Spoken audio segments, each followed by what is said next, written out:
holding also a special special place in the hearts of Muslims due to its connection with significant historical and religious events that we related earlier, most notably the deliverance of Prophet Moses and his people from the Pharaoh, and peace be upon him, Prophet Muhammad encouraged fasting on this day, highlighting its great virtue and reward. And for more details, we're very delighted to be joined over the phone by Dr. Zakaria Gamal Amer. He's a member of Al-Azhar Center for Electronic Fatwas at Al-Azhar Al-Sharif. Good morning, Dr. Zakaria. Good morning, and thank you for having me in this fantastic episode. It's a real pleasure to have you, Dr. Amer, and let us talk about this very special day to the hearts of Muslims. Why is the day of Ashura called by this name, Ashura? Yeah, first of all, praise be to Allah, Allah's peace and the blessing be upon Prophet Muhammad, his companions, his household, and those who follow him till the day of judgment. Actually, the day of Ashura is a day of highly status in the Muslim or in the Islamic heritage. And it is called Ashura for many reasons. We may sum them up in three opinions. The first one, and the first prominent opinion, it is called Ashura because it is the 10th day of Muharram. So it is derived, or Ashura is derived from the number 10, Ashra. So it's called Ashura because of it is the 10th day of Muharram. And the second opinion, it is called or named Ashura because of the occasions that happen in that day. As many historians say, there were 10 great events took place on this day. And also there is the third opinion regarding the name of Ashura. It was named so Ashura because Allah saved the 10 prophets on that day. And actually the last two opinions are weak and their evidence are not authentic. So we and the majority of scholars and the majority of historians says the first opinion is the correct one. It is named Ashura because it is derived from the number 10. Right. Why did Prophet Muhammad, peace be upon him, fast on that day or suggest fasting on that day? He also related the virtues of fasting on that day. Talk to us about the virtues and the reason for the fasting also. Actually, this is related to the custom first. This day was related to the custom of Arabs and the Jews. Prophet Muhammad used to fast the day of Ashura even before the obligation of fasting Ramadan. Prophet Muhammad used to fast the day of Ashura even before the migration from Mecca to Medina. He used to fast this day in Mecca, and even the Arabs before Islam used to fast that day. And when Prophet Muhammad, Allah's peace and blessing be upon him, migrated from Mecca to Medina, he found that the Jews fasting the same day. He asked them about why you are fasting this day. They said to him, this is a great day on earth. Allah saved Moses and his people and drowned Pharaoh and his people. So Musa fasted it out of gratitude and to show thankful to Allah the Almighty. So the Prophet, Allah's peace and the blessing be upon him, expressed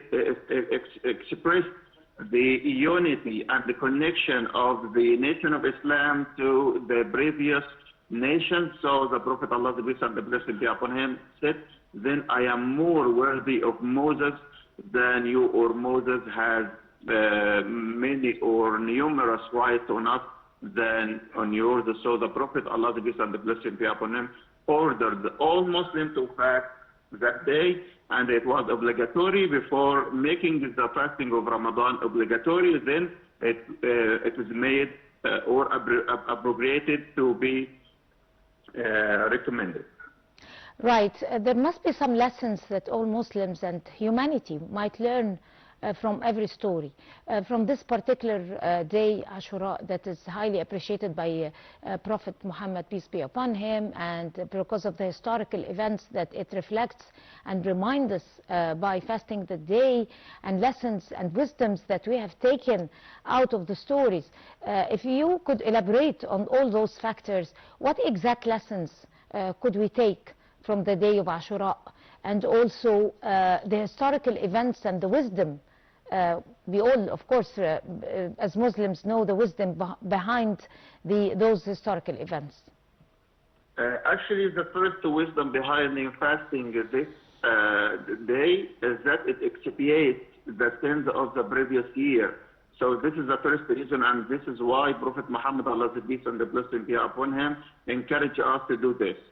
And even Prophet Muhammad, Allah's peace and the blessing be upon him, through that day granted us many lessons, as it reflects how this Ummah is connected with the previous nations, and how believing and being thankful to the gifts of Allah the Almighty to the previous prophets, and how this is also connected to us as the nation of Islam.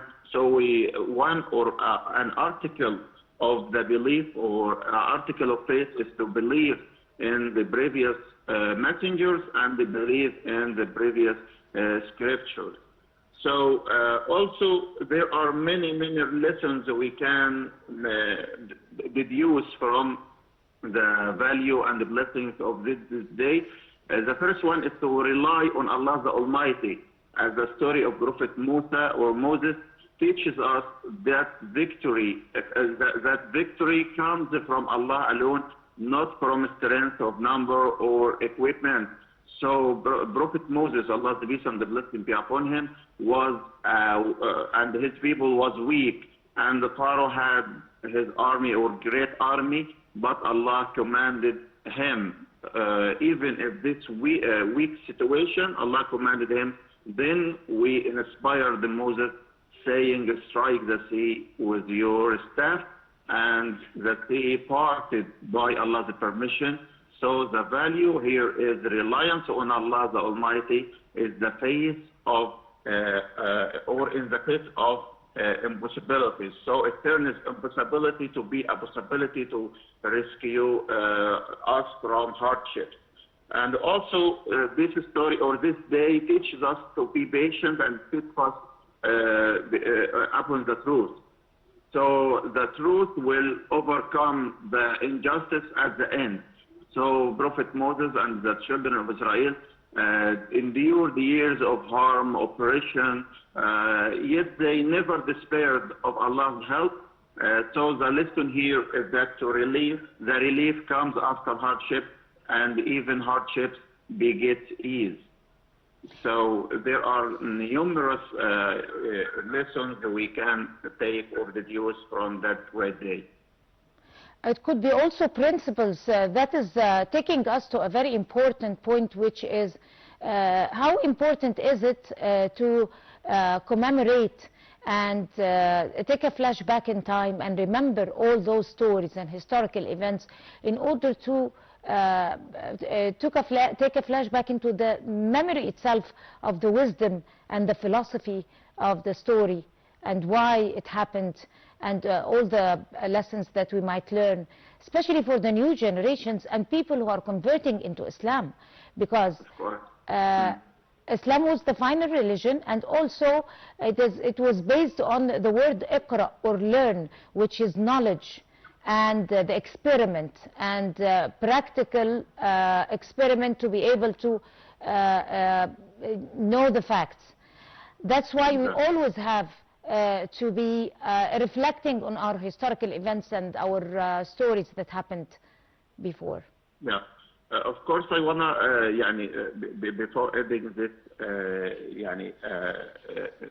this participation, I wanna recommend even ourselves and the people who are watching us, or the viewers, the respected viewers. There are numerous actions that we have or it is recommended or among the sunnah of Prophet Muhammad, Allah's peace and blessing be upon him, to observe them. The first is to observe fasting the day of Ashura, and even it is recommended also to fast a day before or a day after. And also to pray voluntarily prayers at that day, and also to maintain the family ties, visit scholars, take a bath, and wipe the head of an orphan as a kind of solidarity, and give a charity, and even be generous to the family, and trim nails, and also recite Surah Al-Ikhlas. Reciting Surah Al-Ikhlas is also recommended in that day, and also visiting the sick and making dua for them. Many numerous good deeds recommended in the day of Ashura, and it is worthy to mention here that the hasana, or the good deed, in the day of Ashura, and even in the sacred month, will be multiplied other than the ordinary month. Right. At the end, I would love to thank you so much, Dr. Zakaria Gamal Amer, member of Al-Azhar Center for Electronic Fatwas at Al-Azhar Al-Sharif Institution. Thank you so much for talking to us on The Breakfast Show, and you have a good day. And by this, we come to the end of this edition of The Breakfast Show. Many thanks to all of you, and until we see you again tomorrow morning, that's goodbye.